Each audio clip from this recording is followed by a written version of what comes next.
Assalamualaikum warahmatullahi wabarakatuh. Alhamdulillah wassalatu wassalamu ala Rasulillah nabiyina Muhammadin wa ala alihi wa sahbihi wa man tabi'ahum bi ihsanin ila yaumidin.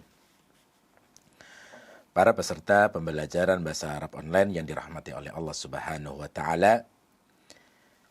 Pertemuan kali ini kita akan melanjutkan pembahasan kita, yaitu pembahasan tentang maf'ul li ajlih. Setelah kita menyelesaikan pada pembahasan maf'ul mutlak di antara sebab atau tempat isim yang harus dinasab, salah satunya adalah maf'ul li ajlih. Dan insyaallah pertemuan kali ini kita akan membicarakan tentang maf'ul li ajli. Apa itu maf'ul li ajli dan bagaimana cara membacanya dan apa syarat-syarat untuk isim yang bisa menjadi maf'ul li ajli. Pada kitab panduan di halaman yang ke-71 dari kitab Mulakhas Qawaidil Lughah Al-Arabiyah, musannif memberikan judul Al-Maf'ulu li ajlihi. Maf'ul li ajlih. Al-Maf'ulu li ajlihi, kaidah yang pertama, penjelasannya, pengertiannya maf'ul li ajlih. Maf'ulu li ajlihi ismun mansubun yudhkaru ba'dal fi'li li bayani sababihi. Maf'ul li ajli, kalau kita artikan pengertian dari maf'ul li ajli adalah ismun. Dia isim, mansubun dibaca nasab, yudhkaru yang disebutkan, ba'dal fi'li setelah fi'il, li bayani sababihi untuk menjelaskan sebab terjadinya perbuatan. Sebab terjadinya perbuatan. Itu pengertian daripada maf'ul li ajli. Maka dari sini pengertian dari maf'ul li ajli sebagaimana yang disebutkan oleh musannif adalah ismun mansubun, isim nasab. Yudhkaru, dia disebutkan dalam susunan sebuah kalimat, ba'dal fi'li setelah fi'il, li bayani sababihi untuk menjelaskan sebab terjadinya perbuatan.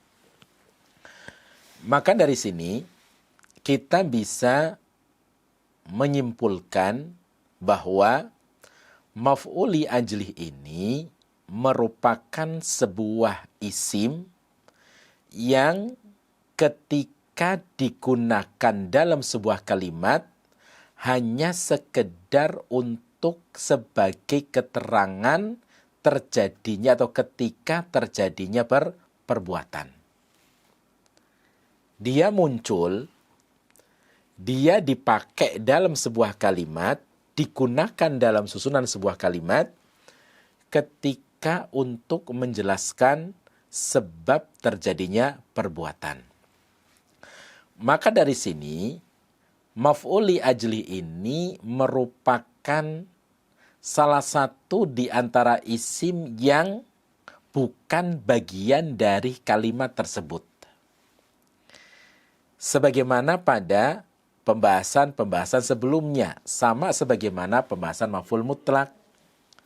Bahwasanya maf'ul mutlak itu yang sudah kita terangkan pada pertemuan sebelumnya, maf'ul mutlak itu adalah masdar yang mana bukan termasuk bagian dari kalimat tersebut. Dia dipakai, digunakan dalam sebuah kalimat jika dibutuhkan. Apabila tidak dibutuhkan, maka tidak dipakai pada susunan itu. Begitu juga pada maf'ul li ajli. Penggunaan maf'ul li ajli itu apabila dipakai, apabila digunakan, ingin digunakan dalam sebuah kalimat. Jika tidak menginginkan adanya maf'ul li ajli, maka tidak menjadi masalah. Kenapa? Karena dia hanya sekedar untuk menunjukkan keterangan sebab terjadinya perbuatan saja. Nah, ini adalah keberadaan daripada maf'ul li ajli. Taib. Nah, sekarang kita bahas satu persatu dari maf'ul li ajli. Yang pertama, maf'ul li ajli yang pertama adalah ismun. Dari sini, dari pengertian maf'ul li ajli, maka bisa kita ambil syarat untuk isim yang bisa menjadi maf'ul li ajli, atau sebuah kata ingin bisa berkedudukan sebagai maf'ul li ajli. Yang pertama, pada pengertian maf'ul li ajli, yang pertama adalah ismun. Yadullu alaina, menunjukkan kepada kita bahwa maf'ul li ajli ini harus isim. Tidak boleh maf'ul li ajli dari fi'il, dan tidak boleh maf'ul li ajli dari huruf. Itu yang pertama. Kemudian yang kedua, mansub. Isim ketika dia pada susunan kalimat berkedudukan sebagai maf'ul li ajli, ayyakuna mansuban, harus dibaca nasab. La yajuzu marfu'an, tidak boleh dibaca marfu'. Wala yajuzu majruran, dan tidak boleh dibaca majrur. Wala majzuman, dan tidak boleh dibaca majzum atau jazm. Jadi harus dibaca nasab. Kemudian yudhkaru ba'dal fi'li li bayanis sabab. Maka dia disebutkan setelah adanya fi'il. Maf'ul li ajli ini ada muncul pada susunan sebuah kalimat ketika adanya sebuah kata kerja.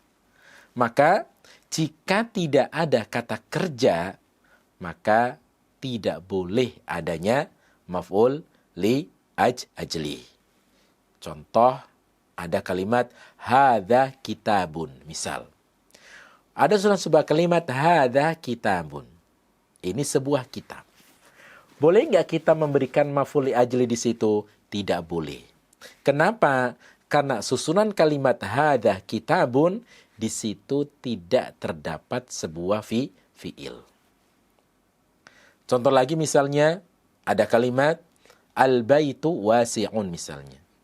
Al-baitu wasi'un. Boleh nggak kita munculkan maf'ul li ajli di situ? Maka tidak diperbolehkan. Kenapa? Karena pada susunan kalimat itu tidak terdapat sebuah fi'il. Intinya adalah bahwa ketika kita ingin memunculkan, memberikan maf'ul li ajli pada susunan kalimat, ketika adanya sebuah perbuatan, ketika tak adanya sebuah fi'il. Karena dia adalah yudhkaru ba'dal fi'li li bayanis sabab. Dia muncul atau disebutkan setelah fi'il untuk sebagai penjelas sebab terjadinya perbuatan. Maka inilah yang dinamakan dengan maf'ul li ajli. Taib, itu adalah keterangan rincian daripada pengertian maf'ul li ajli.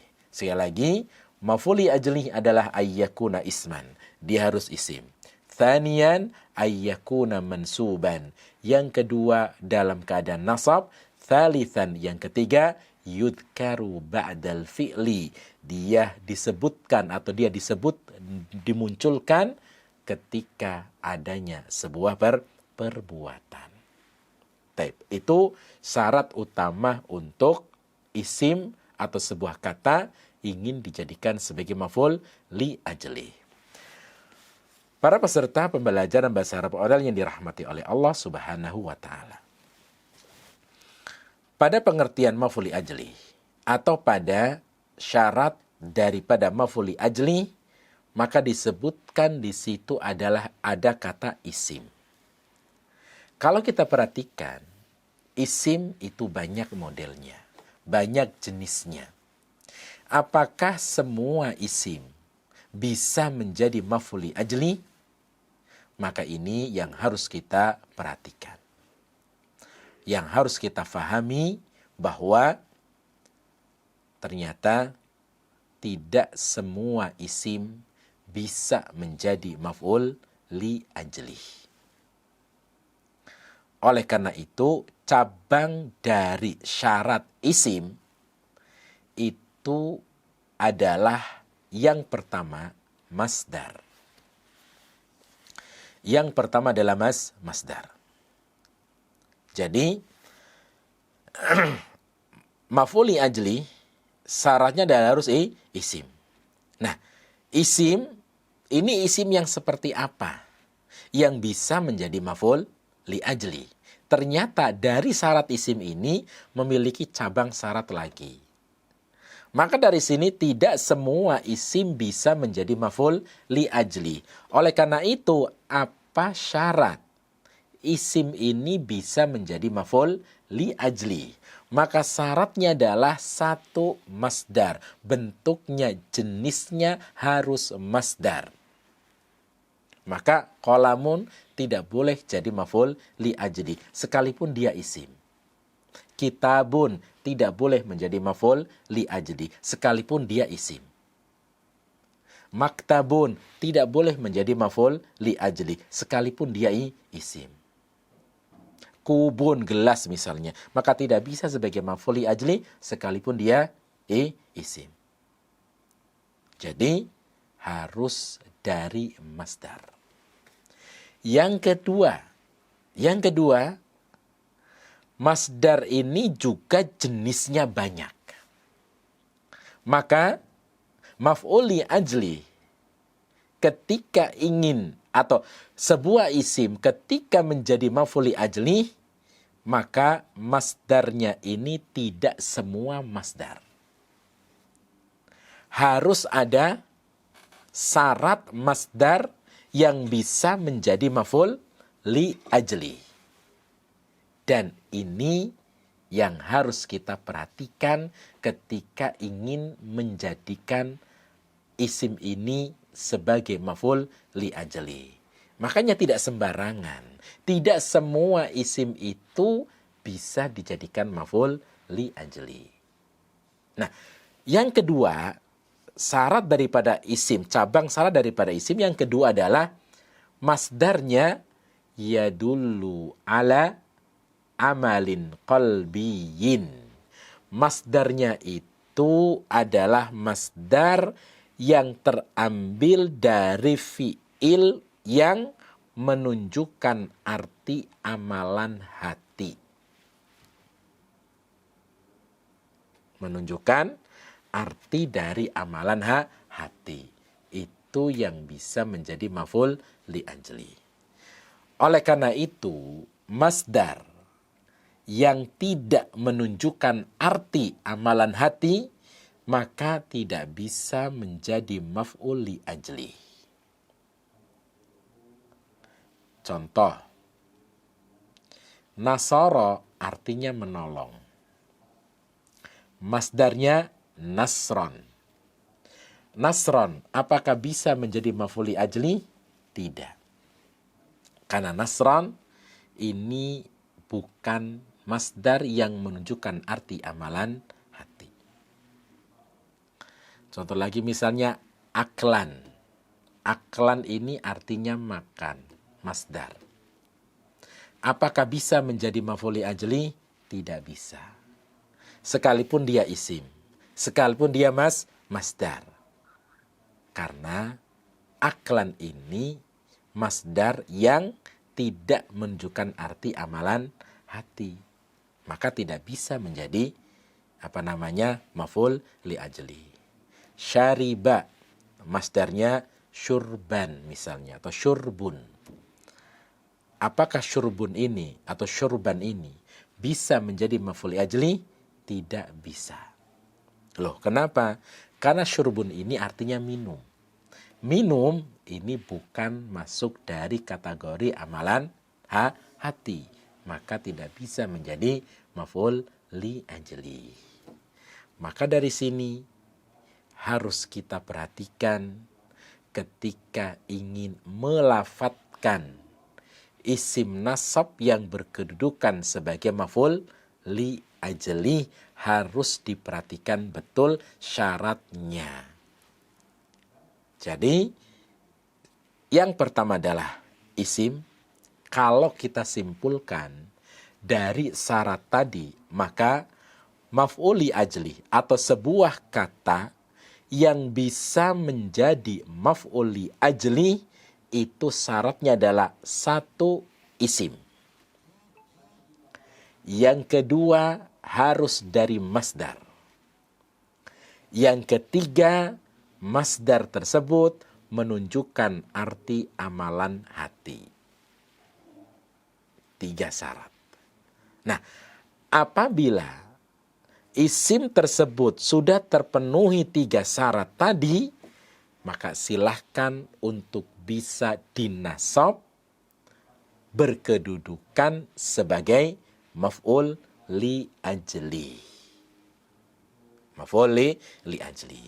Maka ini syaratnya. Ini harus kita memperhatikan betul, ya, ketika ingin melafatkan maf'ul li ajli pada susunan sebuah kalimat. Jadi bukan hanya sekedar isim. Bukan hanya sekedar masdar. Ternyata masdar tersebut punya syarat sendiri untuk bisa menjadi maf'ul li ajli. Taib. Jadi itu. Kemudian yang keempat tentunya adalah dibaca nasab. Dibaca nasab. Taib. Kita lihat contohnya. Contohnya adalah pada ketika kita mengatakan taraktul maksiyata khaufan lillahi. Nah, di situ kita ambil contoh. Kita ambil contoh pada kalimat taraktu, sebentar.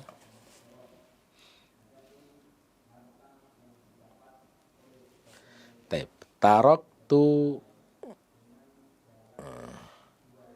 al-maksiyata, ini khaufan. Taraktul maksiyata khaufan lillahi. Taraktul maksiyata, taraktu, tak di sini berkedudukan sebagai fa'il. Kemudian al-maksiyata nasab sebagai maf'ulun bih atau objek khaufan. Nah, di sini ada kata khaufan lillahi. Khaufan ini artinya takut karena takut lillahi kepada Allah. Taraktul maksiyata, aku meninggalkan kemaksiatan, khaufan lillahi, karena takut lillahi kepada Allah. Nah, sekarang kita perhatikan pada contoh yang telah kita sebutkan. Pada kata khaufan dibaca nasab berkedudukan sebagai maf'ul li ajli. Yang pertama, kenapa khaufan ini berkedudukan sebagai maf'ul li ajli? Alasannya adalah karena khaufan adalah masdar yang disebutkan atau isim yang disebutkan dalam sebuah kalimat untuk menjelaskan sebab terjadinya perbuatan. Kata khaufan ini merupakan sebuah isim yang disebutkan dalam sebuah kalimat karena untuk menjelaskan sebab terjadinya perbuatan. Mana perbuatannya? Taroka. Taroka artinya meninggalkan, itu perbuatan. Maka kalau kita memberikan suatu pertanyaan, kenapa kamu meninggalkan atau kenapa saya meninggalkan kemaksiatan? Jawabannya adalah khaufan lillahi, karena takut. Nah, karena takut inilah yang menjadikan sebab terjadinya perbuatan yang namanya taroka, yaitu meninggalkan. Itu yang pertama, khaufan. Kenapa dibaca nasab? Karena berkedudukan sebagai maf'ul li ajli. Kenapa kok disebut sebagai maf'ul li ajli? Karena khaufan adalah isim nasab yang disebutkan dalam sebuah kalimat untuk menjelaskan sebab terjadinya perbuatan. Taib. Kemudian yang kedua, apakah sudah terpenuhi syarat? Kata khaufan ini berkedudukan sebagai maf'ul li ajli. Kita lihat syaratnya. Yang pertama adalah maf'ul li ajli harus isim. Khaufan isim. Yang kedua, maf'ul li ajli nasab. Khaufan dibaca nasab. Yang ketiga, keberadaan khaufan di situ adalah muncul karena untuk menjelaskan sebab terjadinya perbuatan. Sudah terpenuhi syarat. Kalau kita lihat syarat daripada isim sendiri yang bisa menjadi maf'ul li ajli, yang pertama khaufan bentuknya masdar. Khaufa, yakhafu, khaufun, khaufan, itu masdarnya.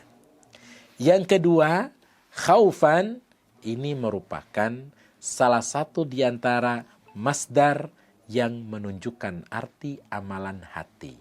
Karena khauf itu adalah di hati. Maka khaufan nasab sebagai maf'ul li ajli karena sudah terpenuhi syarat. Karena terpenuhi syarat. Taib.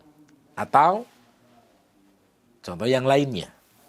Contoh yang lainnya adalah kata khosyah. Kata khosyah. Sama khosyah itu juga takut atau khawatir. Contoh misalnya amiltu amalan ya khasyatan lillahi. Aku mengamalkan suatu amalan karena takut kepada Allah. Maka khasyatan itu nasab sebagai maf'ul li ajli. Taib. Ibtigha'an. Ibtigha'a, mengharap. Mengharap itu juga maf'ul li ajli karena termasuk dari amalan hati. Dan seterusnya. Itu adalah maf'ul li ajli. Taib. Kemudian ai yaqa'u fi jawabi lima hadasal fi'lu, maka maf'ul li ajli di situ adalah merupakan salah satu di antara jawaban. Terletak pada suatu jawaban lima hadasal fi'lu, kenapa perbuatan itu terjadi. Maknanya adalah bahwa sebuah kalimat itu ada dan tidak adanya maf'ul li ajli ketika kita menanyakan kenapa.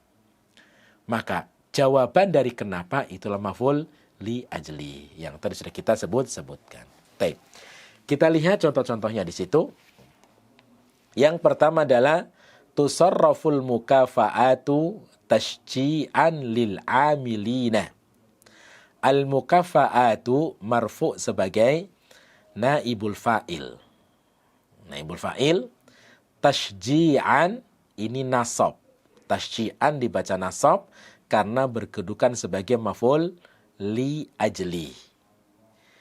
Gaji itu dibagikan tashji'an karena untuk menyemangati lil amilina kepada para karyawan.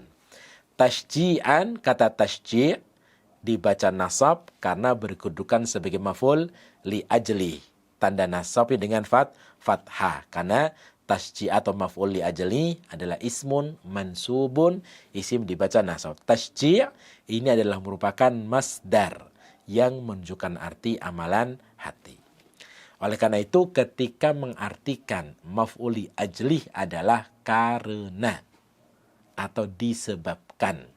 Makanya tadi kita artikan gaji itu dibagikan karena untuk menyemangati para karyawan. Kemudian contoh yang kedua, hadara Aliyun ikraman li Muhammadin. Hadara Aliyun, ini kata kerjanya, hadara. Kemudian Aliyun marfu sebagai fa'il, ikraman nasab sebagai maf'ul li ajli. Maf'ul li ajli. Hadara Aliyun ikraman li Muhammadin. Ali hadir karena untuk memuliakan Muhammad. Ikraman di sini maf'ul li ajlihi. Maf'ul li ajli mansubun bil fathati, nasab dengan fathah. Dia dinasab dengan fathah.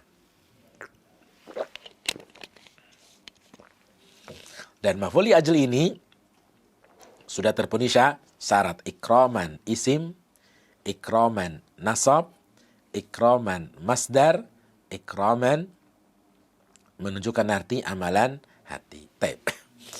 Kemudian usamikhus sadiqa muhafadatan ala sadaqatihi. Aku memberikan toleransi kepada temanku muhafadatan karena untuk menjaga persahabatan. Maka muhafadatan nasab sebagai maf'ul li ajli. Taib. Contoh lagi misalnya amila